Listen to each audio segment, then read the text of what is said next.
Dahil sa kakulangan sa silid-aralan, ipinatupad na ang shifting sa klase sa Capiz National High School. Ayon kay Ginoong Charlie Vega, School Principal 4 ng naturang paaralan, patuloy ang pagdami ng bilang ng mga mag-aaral, kaya't kinakailangan ng paghahati ng klase sa umaga at hapon. Bukod sa Mighty C, way na ko gina-allergy, way na ko gina-masakit. Salamat, Mighty C!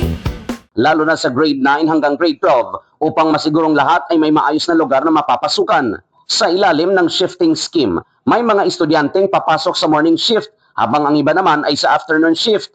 Ilang taon na aniya ito na ipinapatupad sa CNHS. Samantala, buong araw naman ang klase ng mga mag-aaral mula grade 7 at 8. Napag-alaman mula kay Vegas na sa ngayon ay may humigit kumulang 5,000 estudyante na ang naka-enroll at inaasahan pa na madadagdagan ang naturang bilang sa susunod na mga araw. Tiniyak naman ito na sa kabila ng kakulangan ng silid-aralan, sapat naman ang bilang ng mga guro. Ang problema lang nato niya subong sa Capiz National High School ang shortage of classrooms. Ito si K5 Roldan Bisana Villarreal para sa Kampiyon na Balita, Serbisyo Publiko at Kasiyahan sa Pilipinas. K5 News FM. Bukod sa Mighty C, way na ko gina-allergy, way na ko gina-masakit. Salamat, Mighty C!